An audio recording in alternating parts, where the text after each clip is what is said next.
it was more like 6 months on and 6 months off. And so for those 6 months off, while I was playing in the CFL, I tried out a bunch of things from, financial services, insurance. I did some marketing stuff. I did events, but really found a good niche for myself in technology and kind of got started in technology and mobile during my last couple of years playing. So in the off season, I'd come back to Seattle and spend some time with a good friend of mine, Joe Tafoya, and learning about that world, about the technology world and business world. And welcome to Future Driven. I'm Adam Kopp, and on this podcast, I talk with entrepreneurs and industry professionals about the challenges and the wins in their business. See the vision, drive the future. Hey, so welcome to episode 21 of the Future Driven podcast. I'm excited to have Kerry Carter on the show today. Kerry, thanks for joining me. Thanks for having me, man. It's always fun to chop it up with you. I appreciate it, man. So Kerry and I got to work together. I guess it would have been about 5-6 years ago now at Atavus rugby and football back then, and wanted to definitely dig into your current role at Atavus eventually. But give us a little bit of background of your professional career post college. As you entered the NFL and then transitioned into the workspace. Kind of give us a little bit of that history, that journey. Yeah, man, it's definitely been a journey. I think going all the way back to Stanford. I finished up in 2003. And it was always my goal to make it to the next level, and I was blessed to have the opportunity to do that. Unfortunately, wasn't drafted, but went on to make it as a free agent with the Seahawks, and spent my first 3 years here in Seattle with the Seahawks. Eventually, was injured and stepped out and got picked up by the Redskins. So I. Now the Washington football team. But spent a couple years there, and football's a crazy game, man. So I ended up getting injured again, tore my ACL. I sat out for a season, but I wanted to continue playing the game, and I'm a Canadian, and I was actually drafted by the Montreal Alouettes. So decided to take my talents up north to Montreal. For what initially was just going to be a year or so, man, and then come back down. But just, found a good situation, great team. We went on kind of a magical run there for about 3 years and had a lot of fun, a lot of success. Went to 3 straight Grey Cups, won 2 of them back to back. And, ended up finishing my career up there in, let's see now, my last year was 2011.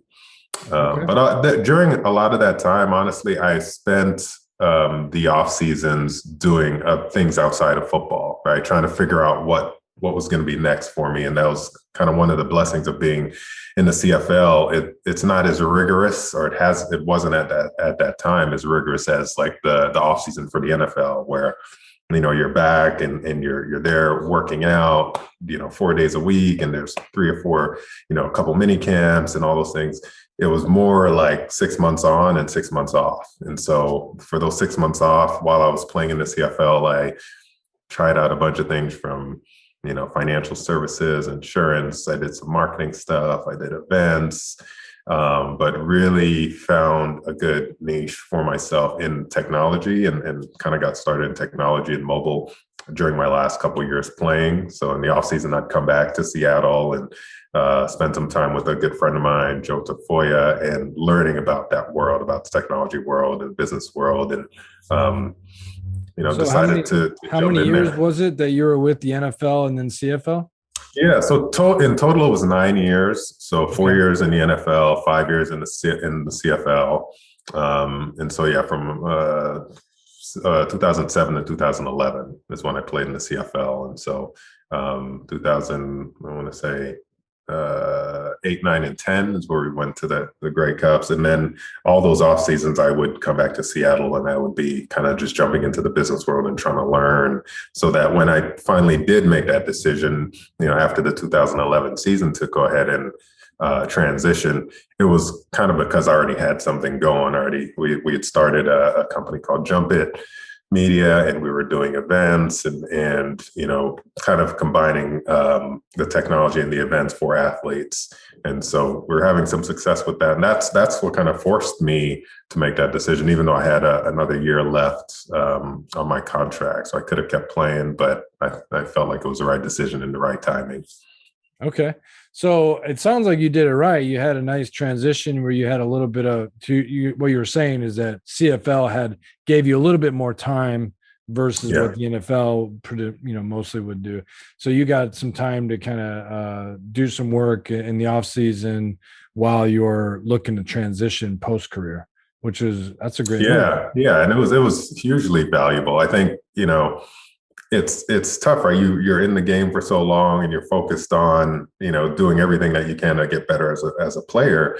And it's really in depth, right? It's you got to take care of your body and your mind, and you've got to make sure you're recovering properly. And, every year somebody else is coming for your job. So you have to be all in on that. But at the same time, we know so much now about the length of careers and how tough it is for guys to transition. And, it's almost like mourning a loss, right? You've been doing this for so long, and you've been playing the game, from when you're a kid, and then high school and then college, and then get to the pro. Like, that's a long stretch of time to be involved in one thing. So when that kind of ends, or it's almost ending, it tends to feel like you're losing a really big part of yourself, a way that you've defined yourself for a really long time. So finding something else to transition into that is, you can be as passionate about, that has purpose in your life, and can, honestly find something financially viable too. Because you go from here where you're, I wasn't one of those guys who got the huge contract and made millions of dollars. But, I had made a great living, especially working, 6 months out of the year. But I knew that I wanted to try things to really find something that I could be passionate about coming out of the game, because it's a big kind of gap to fill, right? It's hard to fill the excitement that you get on Sundays, and, the camaraderie with the teammates and the coaches and all those things. So it's a journey, man, but it's been a fun one and an interesting one. I've learned a lot. Oh, that's awesome. Well, I didn't even realize that you played in the CFL. I mean, I knew you were Canadian, and I knew we had talked about CFL, but I wasn't, didn't put that all together. So, okay. So 2011, you said you came back, you moved back to Seattle. Is that? So 2011 was my last season. And then I moved back here. I would come back after the season every year. So about November is when I moved back here. And I spent, essentially that next stretch of time just working on a few projects. And I get confused sometimes with the years, but I was trying to remember when we did a really big event. I guess it was the year after that. So 2013, we did a really big event with Richard Sherman to launch his nonprofit. And it was kind of a culmination of everything that we've been working on, right? So there was this social media aspect of it. There was a web design aspect. So we built a website. We, created social media channels for it. We ran all the campaigns on social, digital, but then we also produced the event. So we actually physically, we did it at the Rainiers Stadium, and, we ran it from start to finish. So on the ground, the field play, vendors, sponsorship, all those things. And it kind of became this really cool package that was kind of a reflection of both of our skill sets, my former business partner and I. And so I handled kind of the marketing and operations, and he was kind of out front bringing in sponsorships and handling the day-to-day production aspect of it. But that event kind of solidified things for me in terms of, okay, well, here's something I know, not just good at, but I enjoy. I enjoy events. I enjoy social. I enjoy kind of what we came to is like being at the intersection of sports and technology. And that's what kind of drove everything. And that's where it kind of clicked for me and kind of took me on a journey to where I am now. But that's where it started. And it was between, when I finished in 11 and then I think the summer of 2013. I know that because that's when my daughter was born. So actually we did all this stuff for the event, and then I couldn't actually go to the event because it I want to say like 3 days after my daughter was born. So you had a bigger event to attend. Yeah. What's that? You had a bigger event to attend. Yeah, definitely. Definitely. But it was good though. So that's interesting. So I remember you telling me about your event kind of business that you were running, and so what year was it that you joined Atavus? I joined Atavus in 2016. So what was 13 to 16 like? Yeah, so actually I just kind of took that structure and format and try to look at other spaces that we can, jump into. So, we had athletes on one side, we have kind of sponsors and brands on the other side, and we wanted to create these unique experiences. So it really became about experiential marketing more than anything. So we did, events like that. We did turn Richard's event into an annual event. So, we ran it in 13, and then 14 it moved to Safeco at the time, Safeco, and 15. Yep. So it just kept getting kind of bigger and bigger.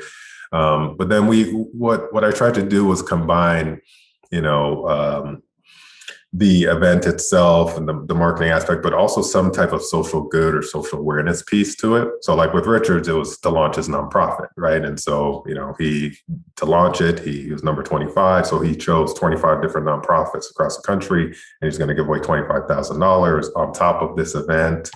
And so we started doing that in different formats. We did, stuff with, a lot of the Seahawks guys, because that's what we're familiar with and had really good connections to. But we did stuff with the Sounders and in other markets as well. So we create these really cool, unique experiences that all had a social good piece. And, essentially ran that through JumpIt Media. And then I started my own kind of marketing consultancy for a couple years. And, so from, so 12, 13, 14, it was with JumpIt. And then from essentially 14 to 16, it was my own venture called the Apex Agency. And so, we did kind of those same things, but we got into a little bit more of the development side. So we did a lot more, website development, social media campaigns, those types of things. Because the events were kind of, these long, big build up, and they were bigger. So we had to limit how many of those we could do in a certain time frame. But that from that year, from 13 to 16, it was really just learning as much as possible about, the events business, about how social media was kind of changing in terms of how you're marketing, how you targeted the folks that you're trying to market to, as well as the medium that we're using, right? We saw the big, huge shift into video, right? Like a lot more video being on the platforms, that getting a lot more traction and things like that. Over that time, it was a really cool learning experience, but it was also exhausting to do, because I was in the office during the week, and then I'd be, at most of the Seahawks games on weekends. And if we weren't doing that, we were doing events with like Tulalip Casino. We would do a Monday night football event, Thursday night football event, and then they'd always have their whales there on weekends. So we'd bring in a bunch of athletes to do autographs and different things like that. It was a lot. And so that's around that time, 2016, we had our second daughter in January. And I think maybe a couple months after that, I was talking to Jamie Quick, and he was, kept telling me about Atavus. And I'd known him for a couple of years, so we talked about it, but mostly from the rugby side. And so I think I ended up coming to do the video for you guys, while you guys were working on a video there. And then a couple months later, I came to that investor event. And then from there, that's where, that story kind of goes. Well, they really wrapping up the event side. The event business is so hard. Like you were saying, office, evenings, weekends, networking at Seahawks games, like you're doing, like that it just doesn't stop. And so that's a tough business. And obviously with COVID, it made it even harder. So especially now it's even harder for sure. Trying to navigate around all the things that are happening now. But it was just, it was fun as well, because I do like this idea of having, something be finite, right? So there's a start, there's an end, and, there's there's this aspect to it that's pretty satisfying for me, that we can set off on this mission and then, hey, we're able to accomplish this thing and it ends and we're like, okay, now we know what success looks like for this type of event. And then you can kind of look at how do you take that into other segments, other markets and things like that. But yeah, it's tough, man. And so I commend the folks that are still in that events business now, because it's not getting any easier, and people are more fickle, and fans and consumers are very particular about what they want and how they want it, and how they consume it. So yeah. Well, so then transitioning to your time at Atavus, so it's kind of interesting how you jog my memory how it came on. So I remember now that we were doing a bunch of testimonials, because for Atavus, we were a rugby company, which then transitioned to a rugby and football company once the Hawk Tackle and some of these others, Waseli Serevi on the Atavus side was already, we already had this curriculum in play, and then the Seahawks, and we were trying to, build that relationship, and you were a part of that, right? And so your testimonial and the work that we did with you, which was a natural conduit to you ending up joining the team, which you ended up joining the team as I was as you were transitioning the other way. I was exiting, which you were mad at me about at the point, which I don't blame you, but it's understandable. You gotta do what you gotta do. But I think it was just a really good experience, right? Working there with you. I think we had a good connection. We got along well. So I was definitely looking forward to doing more there. But hey, I understand, man. You'd already been there for about 5 years. I kind of ran my gamut, and then and it was just the transition was there. But no, we got to work together for I think about 6 months or so. And then I was still hanging around for a little bit from time to time, and now we got to work again. But so let's talk a little bit about, because now it's been 5 years, right, since you joined, and Atavus has gone through some transition. But just for the audience, tell us, what is Atavus football, and what is, kind of going back to your career. You're talking about sports and technology. I mean, it's exactly what Atavus is. So what is Atavus doing now, and what's that mission look like? Yeah, I think, initially when I got there, like you said, they were transitioning from like this rugby company to kind of rugby and football and trying to serve the football space. They got a lot of momentum because of the work the Seahawks were doing. And it's about tackling, right? Atavus is a tackling analytics company. Like, we look at tackling, we've broken it down into a way that's like easily consumable for any coach or athlete. And we help them look at how they can teach tackling to be safer and more effective, right? The two don't have to be mutually exclusive. And I think with just all of especially at that time, like when I first came on Atavus, there was a ton of attention being paid to, the concussion movie with Will Smith just came out. And, I think maybe right before that, Junior Seau, and a few others had, passed away, taking their own lives. But Seau hit me hard, because not just because I was a big fan of his, but the fact that he purposely, didn't do anything with his head because he wanted to leave his brain to be studied for CTE.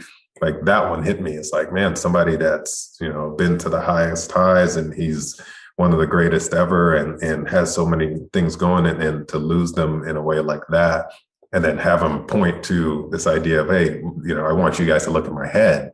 Like, that to me was like, oh man, there's something here.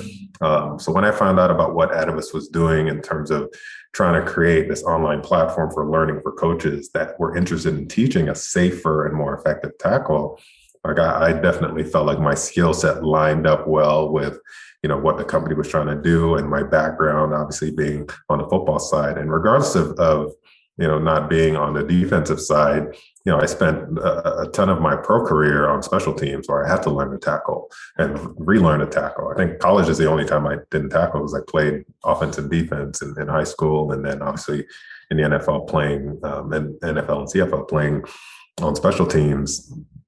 It made it it made it something that I could connect with, even though I wasn't on the offensive side. But I loved what they were doing from that perspective, and I felt like my skills could help the company grow and connect with the audience.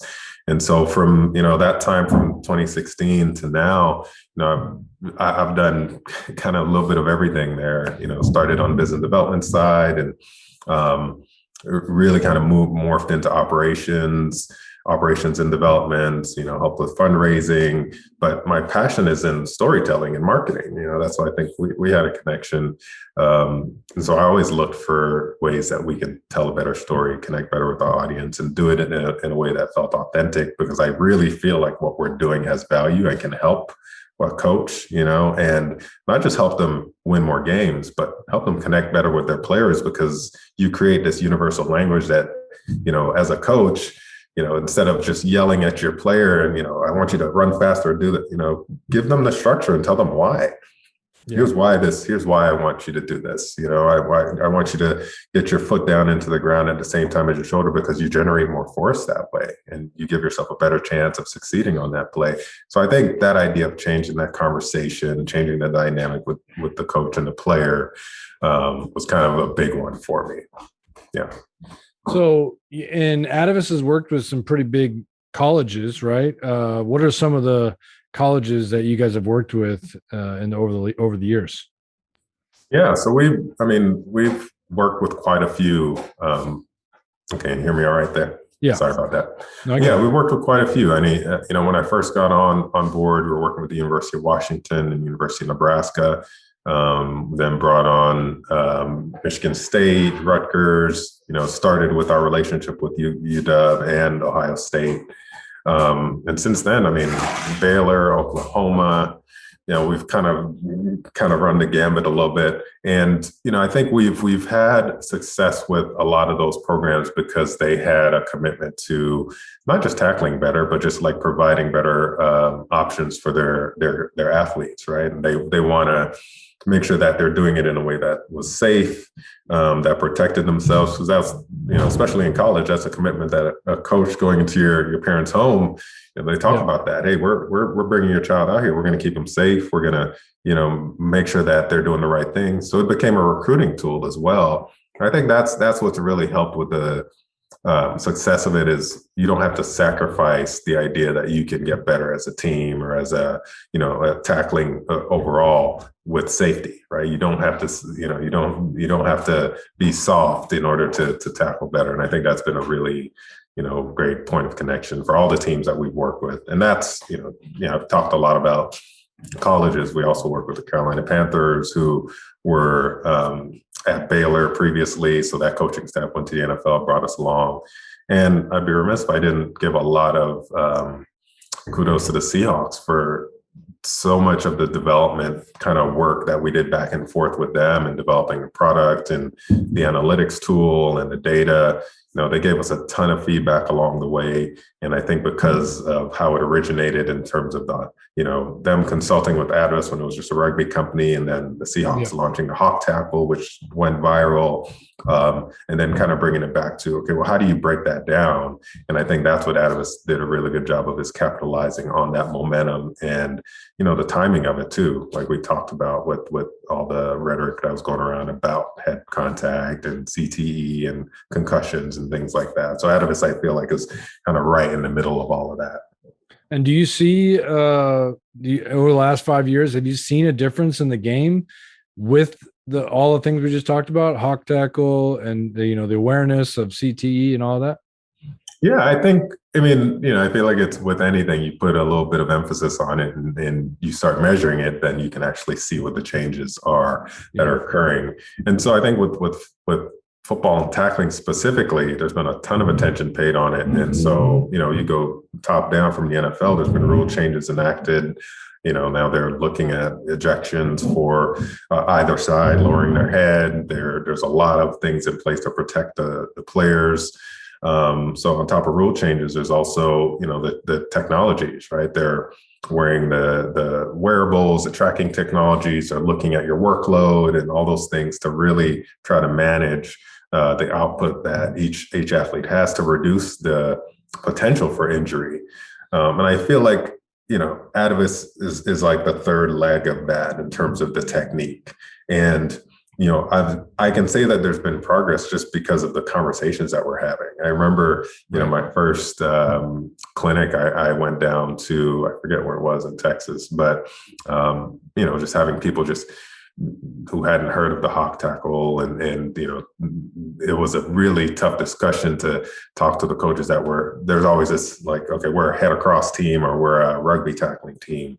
And so now I feel like we're past a lot of those discussions because people understand that it's not one or the other. It's, hey, are you doing the right things for your players? And so you get a lot less of the head across crowd like being as vocal anyways. I'm sure there's tons of coaches out there who are, staunch head across supporters.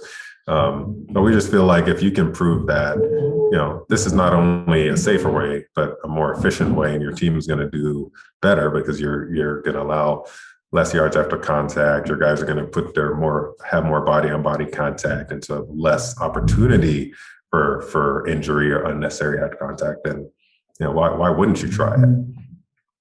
Yeah. And do you have any data, like how many tackles you guys have analyzed or coaches that have gone through the certification, stuff like that?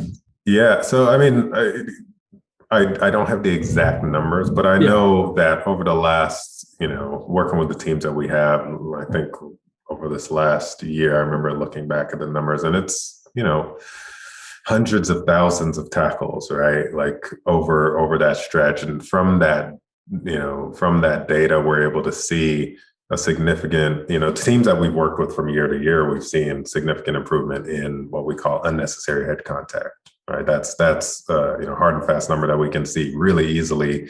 I know working with like Michigan State, Nebraska, and some of these teams, we're able to see a huge drop in the amount of head contact over that time. And we've also kind of streamlined the way that we look at things too, right? So as we've been looking at hundreds of thousands of tackles over this time. We've also figured out what are the key metrics that matter to teams that are both, performance-based and safety-based, right? So in looking at the amount of time that your shoulder is used in tackling versus your arm, the amount of time that your head is involved, and even a simple thing like is your neck in the correct alignment, right? So when you go into tackle, you can go straight ahead, but if your neck is turned to the side or up or like those little things are what are kind of key things that we've noticed for safety. And we can also track back and see, okay, well, when that occurs, what happens before it? So, if you're looking at a tackle and there's a pre-contact and there's contact, how you get there matters as well. So the angle you take, leverage, how you get off a block, all of that stuff leading into the tackle affects how you actually engage in contact. And so we're able to connect some of those pieces back. And, we actually did a white paper on it. We had a couple of researchers that reached out and wanted to look at the data around tackling and specifically our technique. If you go through these steps in our technique, how successful are you? And versus if you, don't do well on these specific steps of the technique. And so that's something that, has been really positive to see that it's proving true both on the safety side and the performance side. Yeah. Cause I remember, back when we were there, we were developing at the time the tackle assessment tool. Mm-hmm. So it wasn't, what was really interesting about Atavus, being that I played football in high school and a little bit in college, like it was always just about, did you make the tackle or not? Yeah. And Atavus then started to challenge that. Was it a positive tackle or a negative tackle? Mm-hmm. And then, then to your point of, is your neck alignment, is your shoulder, is it arms? So it's just adding all these elements to just the tackle alone, which is really cool and interesting. And so it's be curious, has that gone up the chain to the NFL, and are they tracking positive tackles versus negative tackles now, or is that still the future? I don't think it's like made its way all the way up there from a technique perspective, right? That for me is the goal, right? The goal for Atavus is to be the standard in tackling, right? If our goal is to have everybody tackling in that way and looking at tackling in that way, because we feel like it should be more than just made or missed, because Whether you made it, sometimes you make a tackle, but you allow, 3 or 4 yards after contact. If you're looking at two guys that are performing similarly, then you need another metric in order to figure out, okay, well, which one's actually playing at a higher level? And it's usually the guy that's using more of their body, chest, shoulder, getting that involved in there. And on top of that, it's the ones that are allowing less yards after contact, and their body and their technique are sound, right? So they're seeing, and it's something that you can do over and over again, right? If you can teach it, and if you can put it into a process and you can teach that process, now if something happens, you don't have to worry about the entire result. You just have to figure out, well, where in that process did it break down, and how do we fix that? And I heard this really cool analogy, is at a coaching summit. And the coach mentioned, it was a basketball coach. He's talking about, we're at state championships, and, best players, we're down by 1, best player's driving to the hole, gets fouled, and misses a shot. Now he's up there, he says, just 2 shots to win the game, right? So he's at the line, he looks back to his coach, but it's loud in the stadium, so he can't hear, right? He just sees his coach yelling. It's like, all right, forget it. He just, gets up, takes the first shot, misses it. All right, so they can only tie it now. Still can't hear the coach. He just goes ahead, lines up, takes a second shot, misses it. They lose the game.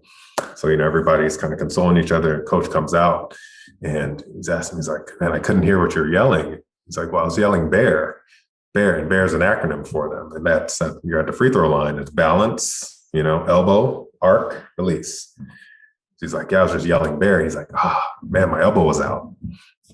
So the player is then able to self-correct, and because they understand the process and they understand the mechanics. And so now it's not just he missed a shot, he knows why he missed a shot and how to correct it for next time. And so that's essentially what we're trying to do with Atavus, is give you this platform and a way to talk about it and understand and explain it, so that wherever it breaks down, you can pinpoint that rather than the end result. And so that's why it's important, whether you made or missed a tackle. Did you close space? Did you, get off the block? Did you take a good angle? How was your leverage? Did you get your foot down in the ground? All of these things that you can add to it that I think can be really important way to evaluate players that goes beyond, like you said, the made or missed. So hopefully one day, we'll get the NFL, to that point. But I think they've made huge strides in just protecting players and making sure that the integrity of the game stays intact, because it's a rough game. It's a violent game. There's going to be big hits, but you can get those same results, in our opinion, doing it the right way as well. Right. So, well, kind of going with that kind of thing, and as we wrap up, like, what is the future for Atavus? Do you see kind of over the next 5 years, because you're at the helm over there at Atavus, kind of driving the company and running everything. What is it? You mentioned that's your ultimate goal. What are you just keep penetrating the college markets and just creating this standard for the tackle? Yeah, I think so. I mean, I guess we didn't really talk about Texas, right? So, I mean, to give you, about it, but to give a good example, I think all the work we've done at the collegiate level and now at the NFL level has created, credibility, right? Created credibility and expertise that really, like, where we really want to have a huge effect is in the high school and the youth market, right? Just because there's so many of them, and there's so many coaches and athletes and parents that are, highly focused on these markets. And we feel like we can have a solution for them. And an example of that is, our work in Texas. We're able to sign a long-term partnership with the state of Texas, both the UIL, which is a governing body for Texas high school sports, and the THSCA, the Texas High School Coaches Association. So, over a 6 to 8 year span, every coach within that state has to be certified in our tackling system. And so they go online, they take they go through the lecture, and then they finish with an assessment. And so now we can make sure that the coaches that are getting from these kids at least have a baseline level of understanding of the proper tackling techniques and forms and way to evaluate. And then this year we just launched the level 2 of that. So now it's not just knowing the basics, it's can you evaluate how your athletes are performing in practice and then be able to take that to the field. And so we'd love to replicate that structure across the country, with programs, across the country and even internationally. Worked with some programs over in Australia, Canada, and Germany and some other places as well. And so, when I say be the standard, I think we want to be the standard measurement for when you think about tackling, you think about Atavus, and you think about how you analyze tackling, you think about how you teach tackling, like all those things. We want to be the standard. And I think penetrating those markets with an offering that makes sense for a coach, it's easy for them to get in and learn, but then also scale up, right? So if as a coach, you just want to get your youth team to get to the ball, like we have something for you there. If it's a high school coach and he wants to, understand, like, okay, how do I take more of these drills that are applicable to the game, and how do I evaluate them on a day-to-day basis in practice? We can help you with that as well. And then the ultimate is when they want to take it to the game level and they want to evaluate and understand what's happening in a game. We can do the analysis there as well, day to day, and give you a snapshot of each individual athlete and how they're performing from a tackling perspective and how that's affecting the wins and losses of a team, but also just the availability of your athletes, right? If you're safer, if you're taking precautions, if you're having the right technique, you're just available more. And that's, in the end, every coach wants that. They want their best guys on the field, when it's crunch time. And so that's what we feel like we can help with, all those things, but really focus our efforts on expanding as much as possible in kind of that high school market. But, we will always, push in terms of the collegiate level, because, those guys learn really quickly. And there's so many programs out there that, want to do the right thing and want to do better for their athletes and kind of live up to that promise that they're going in and recruiting with, that will take care of your sons and daughters when we bring them out. So I feel like that's, over the next few years, we want to continue to penetrate that and just be more of a resource in terms of content as well for coaches, right? Anything tackling related, from, the right type of equipment and we're not into the wearable space or anything like that, but understanding what's out there and what's available and how coaches can use some of those products. If it has anything to do with tackling or contact, we want to be involved in that. So that's where I see our evolution over the next few years. Nice, man. Well, I look forward to seeing Atavus continue to grow, and yourself. And I think, thinking back to our earlier part of the conversation, you wanted to work in sports, technology, and have, a sense of good as part of, your delivery. And I know it's not necessarily like nonprofit or community, but it's still good, providing a lot of good, right? Because you're it's still something that's valuable and worthy. And, it's in a game that I appreciate and I love. I love what the game has done for me, and I appreciate what it's done in my life. So that's why I'm such a huge advocate for the platform of football, right? It's not just a game to me. It's been a platform for my life. And I think I don't want other kids to lose out on that opportunity, because I know what it can do for you both on and off the field. So that's why I love it. Love the game. Awesome.